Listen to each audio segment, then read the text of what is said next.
ବିକାଶ ବୋଲି ଗୋଟେ ପିଲା ଥିଲା। ସେ ତାର ପରିବାର ସହ ଭୁବନେଶ୍ୱରରେ ରହୁଥିଲା। ଭୁବନେଶ୍ୱରରେ ସେ ଗୋଟେ ବଡ଼ ହସ୍ପିଟାଲରେ ଚାକିରି କରୁଥିଲା। ତାର ଡକ୍ଟର ପାଠ ନିମନ୍ତେ ତାକୁ ଦିନେ ୟୁଏସ୍ ଯିବାକୁ ପଡ଼ିଥିଲା।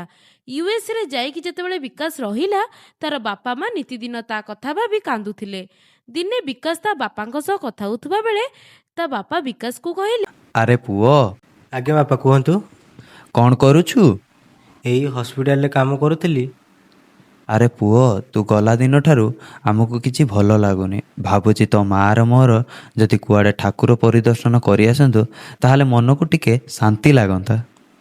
ହଉ ଠିକ୍ ଅଛି ବାପା, ମୁଁ ସେ ବ୍ୟବସ୍ଥା କରିଦେଉଛି। ବିକାଶ ଫୋନ୍ ରଖି ତାର ବାପା ମାଙ୍କୁ ଖୁସି କରିବା ପାଇଁ ଭ୍ରମଣ କିପରି କରାଇବ ସେ ଚିନ୍ତାରେ ସେ ପଡ଼ିଗଲା। ସେ ଦିନେ ବସି ଇନଷ୍ଟାଗ୍ରାମ ଦେଖୁଥିଲା। ସେତେବେଳେ ଆଗ୍ରୋଟେକ୍ ଚାରିଟେବୁଲ ଟ୍ରଷ୍ଟର ଗୋଟେ ପୋଷ୍ଟ ଦେଖିଲା, ଯେଉଁଥିରେ ବୃଦ୍ଧ ବୟସର ଲୋକମାନଙ୍କୁ ଭ୍ରମଣ ସମ୍ପର୍କରେ ଥିଲା। ଏହାପରେ ତଳେ ଦିଆଯାଇଥିବା ନମ୍ବରକୁ ବିକାଶ ଯୋଗାଯୋଗ କରିଥିଲା। ଏହାପରେ ଆଗ୍ରୋଟେକ୍ ଚାରିଟେବୁଲ ଟ୍ରଷ୍ଟଙ୍କ ଦ୍ୱାରା ବିକାଶର ବାପା ମା ଭ୍ରମଣ କରିପାରିଥିଲେ। ଏହିପରି ଆଗ୍ରୋଟେକ୍ ଚାରିଟେବୁଲ ଟ୍ରଷ୍ଟ ସମସ୍ତ ପ୍ରକାରର ସ୍ମୃତିଶକ୍ତି ହ୍ରାସ ରୋଗ, ନ୍ୟୁରୋ ସମସ୍ୟା ରୋଗ ଏବଂ ବରିଷ୍ଠ ନାଗରିକମାନଙ୍କୁ ଆମର ପ୍ରଶିକ୍ଷିତ ସାମାଜିକ କର୍ମୀମାନେ ମାଗଣାରେ ସେବା ପ୍ରଦାନ କରିଥାନ୍ତି। ସମସ୍ତଙ୍କ ପାଇଁ ବରିଷ୍ଠ ନାଗରିକଙ୍କ ପାଇଁ ପବିତ୍ର ତୀର୍ଥସ୍ଥାନ ପରିଦର୍ଶନର ବ୍ୟବସ୍ଥା ମଧ୍ୟ କରିଥାନ୍ତି। ଧନ୍ୟବାଦ।